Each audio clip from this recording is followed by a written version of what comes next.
Fala, galerinha do primeiro ano, tudo bem? Felizmente hoje não deu pela plataforma, mas aí eu vou fazer o estudo com os senhores. Nesse vídeo vou estar encaminhando ao Márcio e o Márcio vai encaminhar para vocês, tá certo? Vejam só, eu já enviei um vídeo anteriormente onde eu falei das leis de Newton. E nós vamos hoje revisar um pouquinho para eu poder responder questões com vocês. Então, quando for assistir esse vídeo, quando já estiver assistindo, pega o caderno lá, pega teu módulo, porque eu vou te orientar em cima de algumas questões, beleza? Então, vê só. Nós estamos na dinâmica, que é a parte da mecânica que estuda a causa dos movimentos, tá? Vocês estudam dois tipos de movimento. Vocês estudam o movimento uniforme e o movimento uniformemente variado. Quem é a causa? É a força. A força, ela é uma grandeza física vetorial. É um vetor. Por isso que nós estudamos anteriormente regra vetorial. Então vimos regra do polígono, regra do paralelogramo. Mas hoje a gente vai responder algumas questões utilizando uma única, grandeza física vetorial, exemplo, força. Nós estamos fazendo o estudo da força. Então a força ela pode provocar variação, no repouso, tirar o corpo do estado de repouso, deixá-lo em movimento, ou a força pode de repente pegar um corpo que está em movimento, aplicar da força a ele, ele vai retardar o seu movimento, ele vai parar. Ou então a força pode ter ação deformadora. Eu posso aplicar uma força e essa força, como é a força elástica, a força que existe na mola, você pegar um papel, a folha de papel e amassar, a ação é de força deformadora, tá certo? Algumas forças que nós iremos estudar especificamente é a força peso, que é uma força de campo, tá? Então, quando a gente diz o estudo da força, eu posso ter a força peso, tá? Vou usar a letra P, e quando todo o corpo de massa M, quando submetido à ação da gravidade, vai agir sobre ele uma força, lembre-se, força é vetor, então tem que ter direção e sentido, e a força peso vai estar sempre desenhada no centro de gravidade do corpo de massa M, apontando para baixo, para o centro da Terra, tá? E como é que eu vou calcular o peso? Peso é massa vezes a gravidade. É assim que você vai calcular a força peso. Peso é massa vezes a gravidade. Ok? Em termos de unidade, a unidade para qualquer força vai ser a unidade no sistema internacional, que é em homenagem a Isaac Newton, seu sobrenome. Então, toda força é dada em Newton no sistema internacional, tá? Então, a aceleração é dada em metros por segundo ao quadrado. A massa é dada em quilograma. E a força, ela é dada em Newton. Ok, minha gente? Então, força-peso. Outra força que nós iremos estudar é a força devido ao contato físico, a força de reação chamada de normal, tá? E a outra força de contato físico, que é a força de atrito. Nós vamos estudar essas duas forças, tá certo? Mas vamos ver uma coisa. Eu vou pegar uma questão. Vou pegar uma questão. Você vai lá no livro. Então vai no livro, na página 33. Você vai na página 33, você vai pegar a questão de número 5. Você vai na questão de número 5, tá certo? Aí o que é que tem lá na questão número 5? Ele diz que duas forças. Ele fala aqui duas forças. Uma de módulo 30 newtons. Outra de módulo 50 newtons. Elas são aplicadas simultaneamente no corpo a força resultante vetorial certamente tem módulo tal que. Ou seja, quando você estiver com duas forças, a resultante vai ter seu valor máximo quando elas tiverem o mesmo sentido. E ela vai ter o seu valor mínimo quando tiverem sentidos opostos. Mas ele te deu os dois valores. Ele disse que uma força, F1, vale 30 newtons e F2 igual a 50 newtons. Essas são as duas forças. Aí o que é que você vai fazer primeiro? Pensar no valor máximo. Que foi o que eu acabei de dizer. Quando é que eu tenho o valor máximo? Quando é que essas forças, a resultante será máxima? Quando esses dois vetores, F1 e F2, tiverem o mesmo sentido. Então, quando tivermos mesmo sentido, essas forças vão assumir o valor máximo. A resultante, portanto, máxima, a força resultante máxima, vai ser a soma de F1 com F2. Você vai somá-las. E aí, se eu somar 30 com 50, a resultante será de 80 newtons. Esse é o valor máximo. Se você quer buscar o valor mínimo, o que é que você vai ter que fazer? Essas forças terão sentidos opostos. Sentidos opostos. Então seria assim, por exemplo, F2 para a direita, F1 para a esquerda. E aí qual seria a regra vetorial? A força resultante no seu valor mínimo, você vai subtrair. Então você vai pegar a maior menos a menor. Pega a maior módulo e com a menor, o menor, tá certo? Menor módulo. Resultado, 50 menos 30. Isso vai dar quanto? 50 menos 30, eu tenho 20. Então, qual vai ser o resultado da questão? Valor mínimo de 20, valor máximo de 80. Quem está acompanhando pelo livro, vai lá na questão número 5. Tá aqui, ó. A questão número 5. Resposta correta é a letra D de dado. Ok? Essa é a resposta correta. Joia? Vou pegar aqui uma outra questão.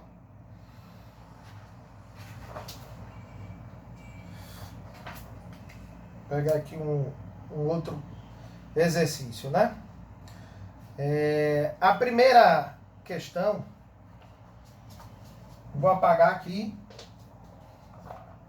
Essa foi a questão de número 5. Ainda na mesma página. Vamos ver a questão de número 1. Vamos ver a questão de número 1, tá?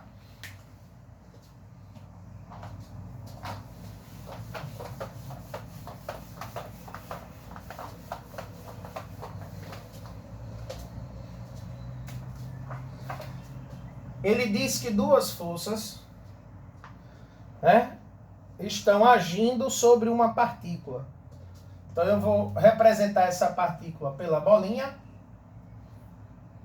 Uma força na direção que ele chama de X, que diz que vale 40 newtons. E outra na direção Y, ele disse que vale 30 newtons. Qual é a informação no texto a respeito dessas duas forças? Essas duas forças são perpendiculares entre si. O que são forças perpendiculares? São forças que formam um ângulo de 90 graus. O que é que você vai fazer então? Você vai chegar aqui.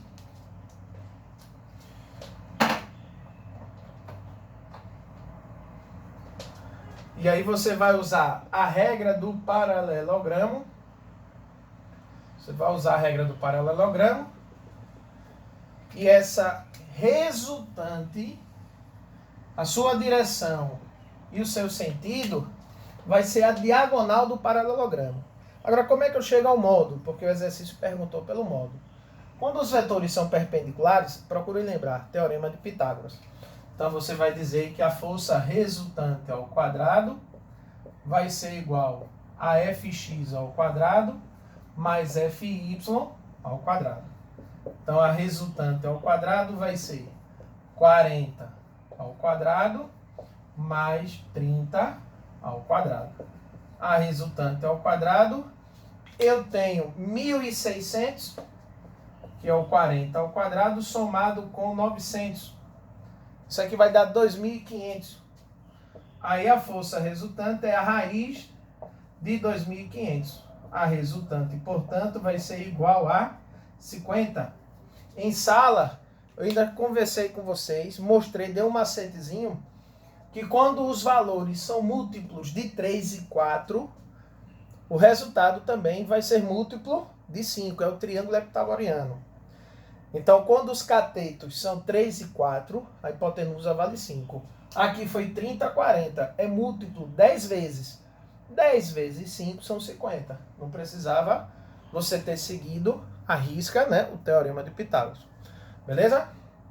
Mas é por aí. Joia? Essa foi a questão de número 1. Vou escolher outras questões, tá? Tem um... Deixa eu ver aqui.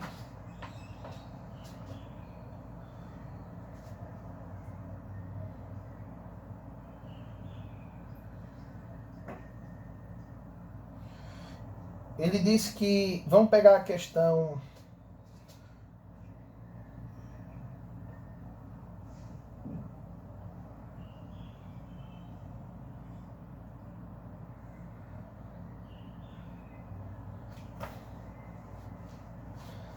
Vamos pegar essa questão de número 6. Só para que vocês entendam. Eu vou ler a questão número 6, tá? Um bloco está em repouso sobre uma superfície horizontal. Nesta situação, atua horizontalmente sobre o bloco uma força de módulo 7 newtons e uma força de atrito entre o bloco e a superfície. Figura A. Uma força adicional de módulo 3 newtons, de mesma direção, mas no sentido contrário à primeira, F1, ela foi aplicada ao bloco B. Com a atuação das três forças, a de atrito, F1 e F2, né? As três, conforme aí a figura B, quem está acompanhando, assinale a alternativa que apresenta corretamente o módulo da força resultante horizontal sobre o bloco. Mas veja só, no final do texto, ele está dizendo que o bloco está em repouso. Beleza? Se o bloco está em repouso, o que é que vocês vão ter que lembrar? Isso está lá no outro vídeo. É que se ele permanecer no estado de repouso, para isso aqui ser verdade, a força resultante ela é igual a zero. Quem está recordando no vídeo anterior, isso daqui é o corpo obedecer à primeira lei de Newton. Então aproveite para lembrar do princípio da inércia. O que é o princípio da inércia? É quando o corpo está parado, tende a permanecer parado, ou então quando o corpo está em movimento, ele tende a continuar em movimento uniforme. Nesta situação daqui, para ele permanecer em repouso, a força resultante é igual a zero. E o exercício está te cobrando pela força resultante. Ele talvez tinha a intenção de distraí-lo. Como assim?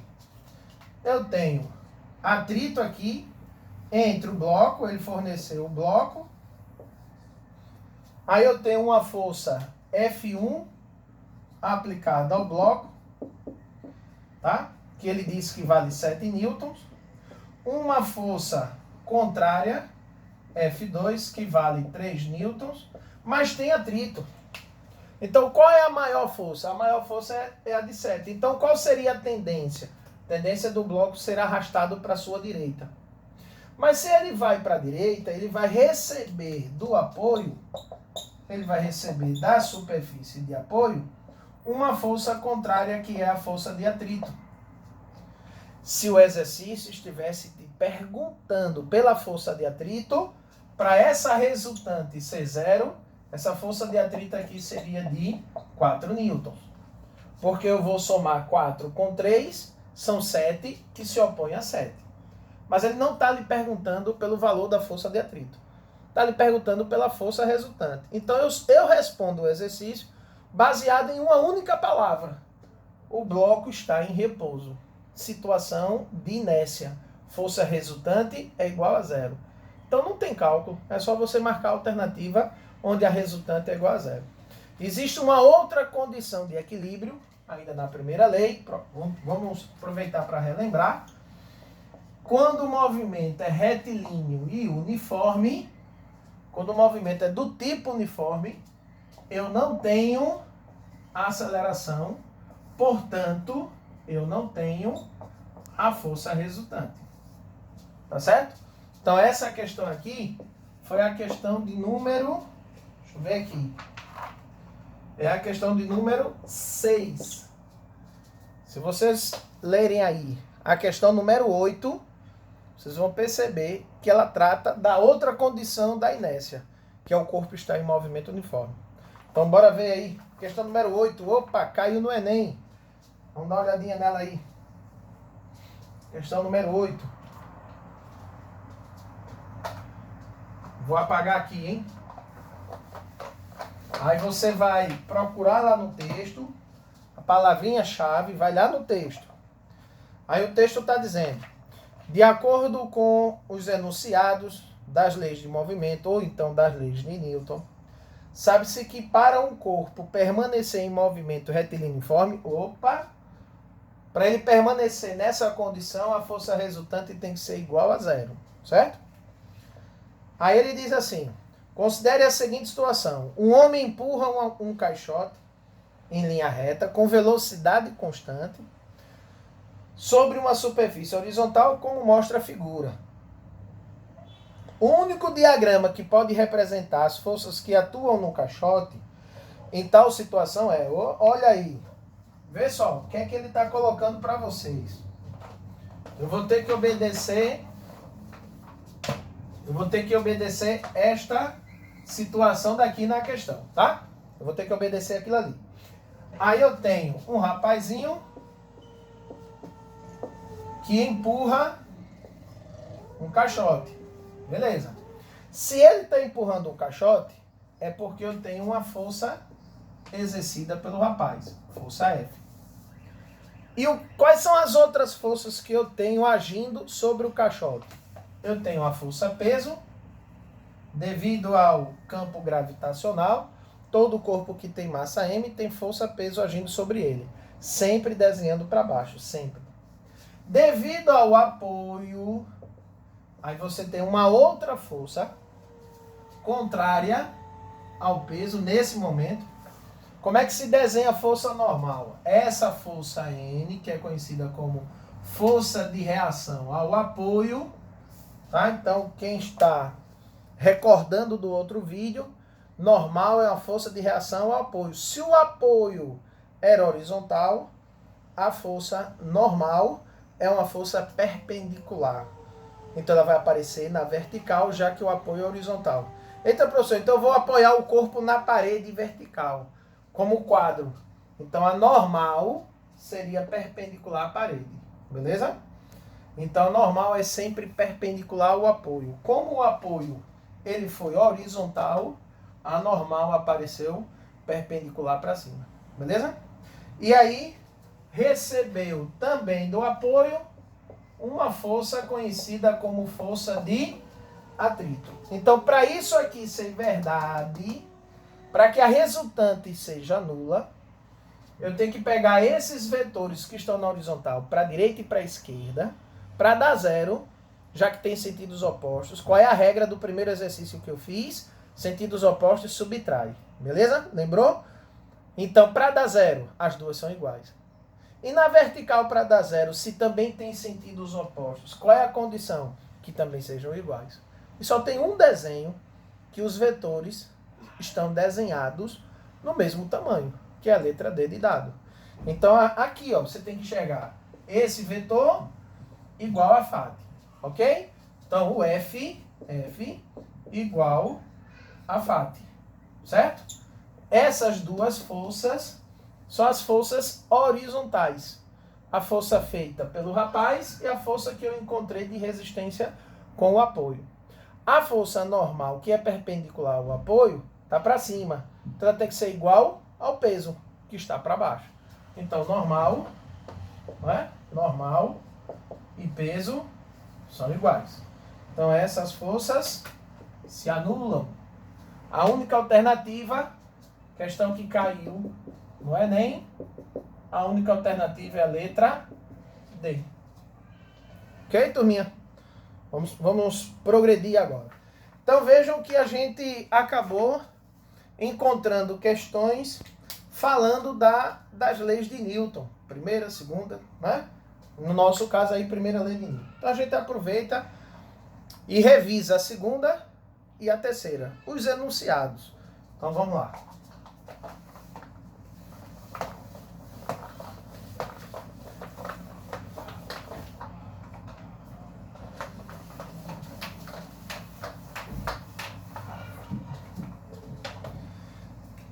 Então, as leis de Newton.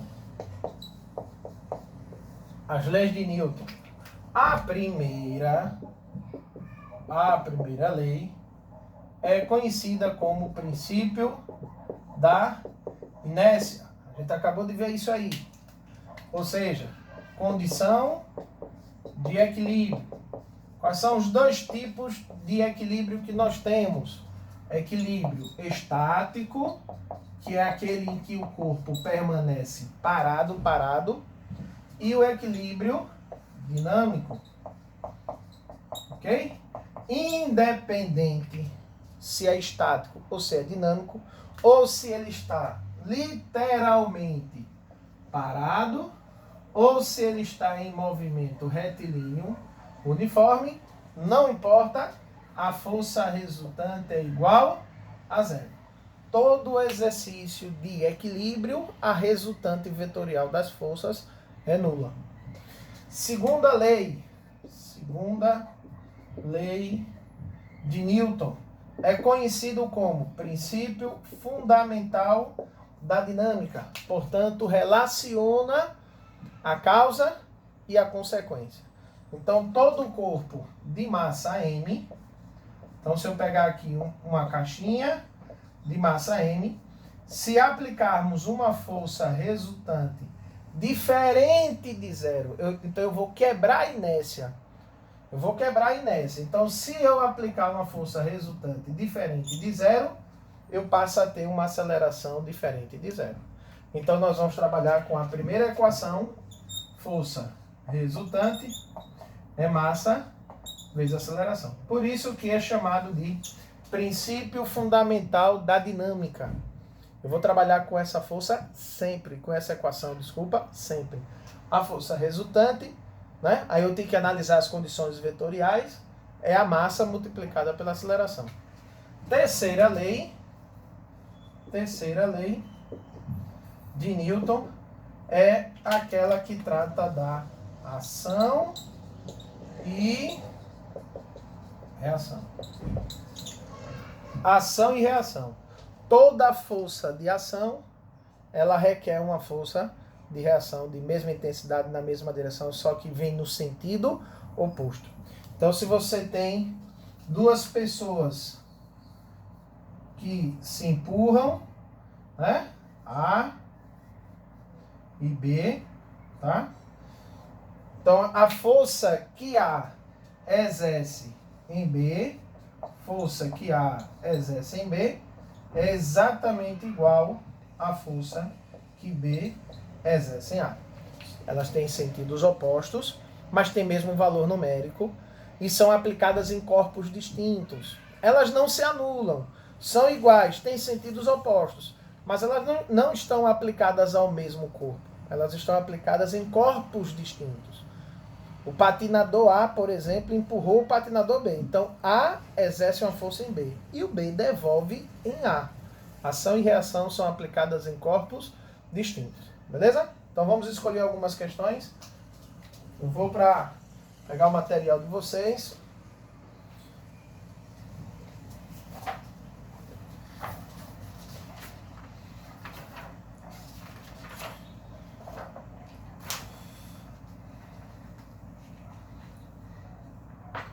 Vamos ver a questão número 13. Vou pegar a questão 13. Questão 13. Qual é a página agora? Eu estou na página 39. Estou na página 39, tá certo? Então pega teu material, pega teu livro, vai lá, página 39. Ele diz assim: no século XVIII, o físico Isaac Newton formulou as leis da mecânica e as usou para estudar e interpretar um grande número de fenômenos físicos. Com base na compreensão dessas leis, analise as proposições a seguir. Primeira proposição, escuta aí. Ao fazer uma curva fechada em alta velocidade, a porta de um automóvel abriu-se e o passageiro, que não usava cinto de segurança, foi lançado para fora. Esse fato pode ser explicado pela segunda lei de Newton. Não, pessoal. Ele estava em movimento junto com o automóvel. Na hora que o automóvel fez a curva e a porta se abriu e o rapaz foi lançado, é porque ele estava em movimento e ele quis continuar em movimento. Essa é a primeira lei de Newton, não é a segunda. Tá certo? A segunda é quando a força resultante ela passa a ser diferente de zero. Segundo, a segunda lei de Newton afirma que se a soma de todas as forças atuando sobre o corpo for nula, não é segunda, é primeira lei. Então tá errada também. Primeira falsa, segunda falsa. Terceira, um automóvel colide frontalmente com uma bicicleta no momento da colisão. Pode-se afirmar que a intensidade da força que o automóvel exerce sobre a bicicleta, olha, o automóvel colidiu com a bicicleta. Então o automóvel aplicou uma força na bicicleta. A bicicleta, pela terceira lei de Newton, vai devolver. Essas forças são iguais, mas têm sentidos opostos. É a mesma que a intensidade da força que a bicicleta exerce sobre o automóvel e em sentido oposto. Perfeito. Terceira afirmativa verdadeira. Ok? Então, questão 13, letra D, falou das leis da mecânica, leis de Newton. Tá certo? Bom, vou escolher aqui uma outra questão. Vai ser a questão de número 14. Vou pegar a 14 agora. Questão 14.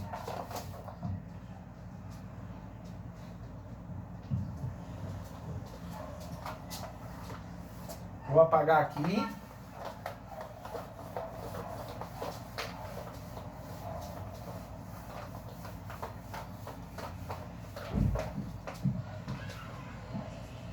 Questão 14. Questão 14. Um carro leva 30 segundos para acelerar de 0 a 180 km por hora. 108, desculpa. Supondo-se que a massa do carro é de 1.000 kg, o módulo da força resultante suposta constante que atua no veículo durante o intervalo de tempo e sabendo que ele quer em unidades do sistema internacional, ele quer em Newton. Bom, minha gente, ele disse assim, eu tenho um carrinho, a massa do carrinho é de 1.000 kg. 1.000 quilos. A massa está no sistema internacional.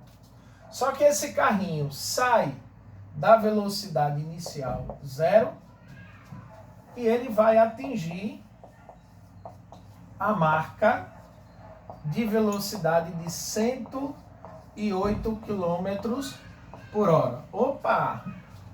Se ele falou em Newton, sistema internacional, eu não posso trabalhar em quilômetros por hora. Como é que eu converto isso daqui para metros por segundo? Eu tenho que dividir por 3,6. Se você dividir 108 por 3,6, você vai encontrar 30 metros por segundo. E aí, para fazer o cálculo da aceleração, eu pego a variação de velocidade, divido pelo intervalo de tempo. Se eu tinha velocidade inicial 0 e passou a ter velocidade final 30, é porque a variação de 0 a 30 são 30. Então eu tenho aqui 30 menos 0 e o intervalo de tempo sugerido foi de 30. Se você dividir 30 por 30, tá? Esse 30 daqui, gente, foi essa velocidade aqui, 108 dividido por 3,6, eu tenho a marca de 30 metros por segundo, tá? É só dividir por 3,6. 30 por 30 dá 1 metro por segundo ao quadrado. Repare que, se o carro estava parado e passou a entrar em movimento, é porque a força resultante é diferente de 0. Se ele estivesse parado e continuasse parado, seria a primeira lei de Newton. Então, vamos trabalhar com a segunda lei de Newton, que diz que a força resultante é a massa multiplicado pela aceleração. O que é que eu vou fazer? Vou pegar a massa de 1.000 kg e vou multiplicar pela aceleração igual a 1. Vou chegar no valor da força resultante. A força resultante, portanto, vale 1.000 newtons. Essa é a força resultante. Quem está acompanhando com o módulo, alternativa letra C, tá? Letra C. Certinho? Nesse momento vocês vão fazer o printzinho, né? Para poder copiar a resolução da questão. E aí volta, né? Para dar sequência ao vídeo. Eu, no meu caso, eu vou seguir aqui com os senhores. Certo? Vou escolher aqui uma outra questão, tá, minha gente? Vou escolher aqui uma outra.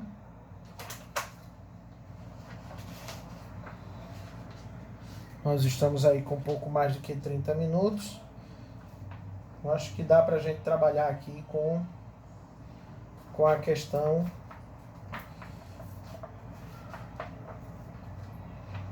de número 17. Bora ver. Vou apagar aqui.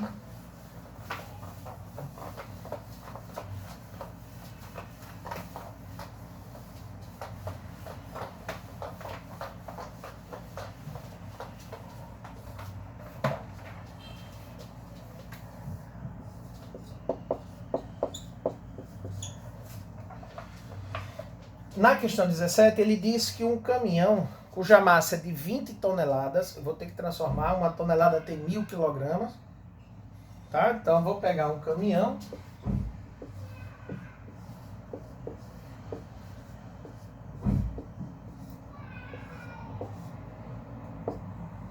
e ele disse que tem 20 toneladas, tá? Desloca-se em trajetória retilínea, sobre uma estrada plana e horizontal, com velocidade, ele dá a velocidade de 72 km por hora. Essa é a velocidade.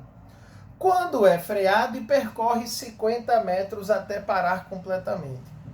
Ou seja, esse caminhão lá na frente